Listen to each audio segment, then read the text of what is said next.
Hello, my name is Eddie Tofpik. I'm Head of Technical Analysis and Senior Markets Analyst at ADM Investor Services International Limited. And here's your weekly technical analysis of Paris Rapeseed, Winnipeg Canola and Malaysian palm oil markets. Paris Rapeseed. Sometimes it is a sheer joy to write commentaries here. This is one of those occasions. There are two key patterns here.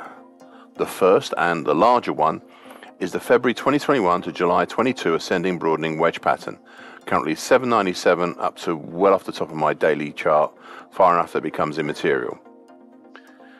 To be honest, you can't really see it as it's so large, but the lower trend line for this is highlighted in the upper part of my daily chart in dark blue. This was not a perfect pattern, but it had been the main market driver higher in the early part of 2022. The break lower in July last year left the following incredible targets on the downside, which I highlighted at the time. The primary target X is in the 352 area, the harder to reach secondary target X1 in the 217 area. These are obviously, pretty much way out there targets that you can put into your diary on the back page and just look at maybe once a year. There's also a newer, smaller pattern, though it is quite big on this daily chart, and it's the early July to late October last year bearish Andrews pitchfork. This is where the joy comes in. The market has since October last year moved down in between the middle tine below, currently at 470 even, and the upper tine above, currently 541. You can clearly see the tines highlighted in purple on my daily chart. I thought when I drew this one that it might eventually need finessing or even turning into a shallower bearish shift pitchfork, both of which I would have been happy to do in a heartbeat. But so far, it has not needed any surgery and is still excellent in showing the bearish angle of attack of the market, all the way since late October last year. Finally, there is again the elephant in the room to address, which may be becoming the beginning of a herd of elephants. You see, we had a monthly key reversal down in November last year. And whatever you do, please make sure you take that into your calculations or thoughts.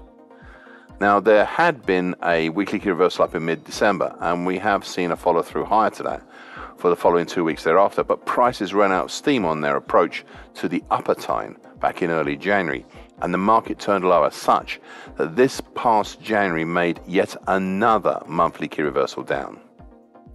Thus we come to this week's actions, the previously highlighted and easily labelled congestion from all the way back in September 2012 between 513 and 3/4 and 519 and a half. That held up the market back in late January, and they gave way yesterday. And the move down has been exploited since then. We have limited support below from the July 2021 low at 497 and a half and the June 2021 low at 468 and a half, but we also have the tiniest of gaps left over from June 2021 between 491 and a quarter and 491 and 3/4, which makes life interesting on the downside. Winnipeg Canola. Another daily chart that gives me great joy. If I take you back to late summer last year, I said the following, and I quote, "It became evident since the start of the sideways to slightly lower movement we've seen here since June that there was a shallow bear channel." That's currently at 874.70 to 760 even. And it is this that had been driving the market lower during the summer. And that's the end of the quote.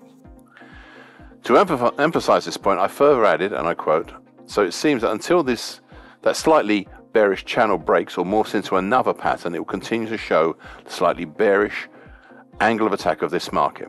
End of quote. Well, as you can see here, once again, that bear channel is still there and is still leading the way lower. And in that time, it's been breached on both sides, most recently in early November, but it still remains valid and is highlighted in dark blue on my daily chart. Now, we had at the start of January, or start of this year actually, another feature that impinged upon the market. It was the June 2020 to date uptrend, which I've kept highlighted in bright red on my daily chart. The market came close to testing this back in early September and then again in late November, finally punching down through the uptrend in late January. And back then it looked, for a few days, like we could see this bear channel turn into a sideways triangle. However, the market sauntered through this uptrend in late February and seemingly only discovered it had done such a thing this week of all times. as you can see by the exploitation of the move lower. Now, I have not given up on the idea of this bear channel also being a sideways triangle at the same time, with a break low of all the implications that may have. Thus, we have a potential targets below for the loosely constructed sideways triangle of a primary target in the 768.5 area and a secondary target X in the 768.5 area and a secondary hard to reach target X1 down in the 688 even area. It all depends on whether the move lower is the real thing or a false break, and we shall see soon, no doubt, which it will be, and it's looking very much like it's a real break lower at the moment. Now, one final point is something I've raised some 9 weeks ago and every time since then, and I quote, "There is just the thought of what may be the whole April today action. It could be seen as a bottoming action. You see, it can all be seen just as it is, a shallow bear channel, or you might look at it as part of a very large bearish halfway hesitation. It is still too early on these thoughts, but I think they need to be present when things start to happen, eventually." End of quote. Burst Malaysia crude palm oil. Over September and mid-October, the market had formed a small but, that's last year, a small but effective reverse head and shoulders pattern. It was the break higher over the neckline for this pattern, combined with the break higher over the old neckline of the September 2015 to November 2017 head and shoulders top, currently 39.44, which is highlighted in bright red. And finally, the break above the short medium moving average, currently 40.15, that altogether caused the move up into early November. It gave potential targets on the upside for a primary target in the 42.45 area and a secondary harder to reach target X1 in the 44.40 area. In late October, prices reached the primary target, and we've come close to target X1, the secondary target, as recently as last week, but we've not managed as yet to get that far. I thought about retiring target X1 more than once, but cautious as I am as an individual, I've kept it on, and I will again for a little while longer. You see, every time we've seen an attempt higher, we've also seen the market drop back to the seeming security of the combined support of the old neckline, the short medium moving average, and the medium moving average, which is currently also 40.13. Except possibly maybe this time. I'll have more to say on these moving averages shortly, as I wish to expand on a new pattern I discussed some 9 weeks ago. In the meantime, I've also drawn a mid-August to early November 2022 mildly bearish shift picture, which is highlighted in green on my daily chart. The market is currently just under the upper tie and above, currently at 42.63, which is joined as resistance by the declining long moving average, currently 42.62. We've seen prices last week punch up and over the upper time, but the bearish pressure of the declining long moving average has capped that rise, though I'm unsure for how long. There's one final thing I would like to discuss. We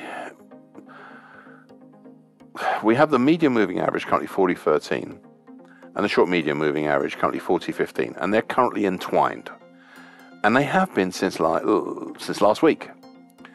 It will likely end up with a golden cross, which is a lagging bullish indicator, but they haven't separated enough as yet to make it, so watch out for that separation. Thank you for listening. This weekly broadcast gives the essential market patterns and consequences. Please be aware of the risk disclaimer posted both at the front and the back of this broadcast. Copyright is Eddie Tofpik and ADM Investor Services International Limited. And here comes the final important bit.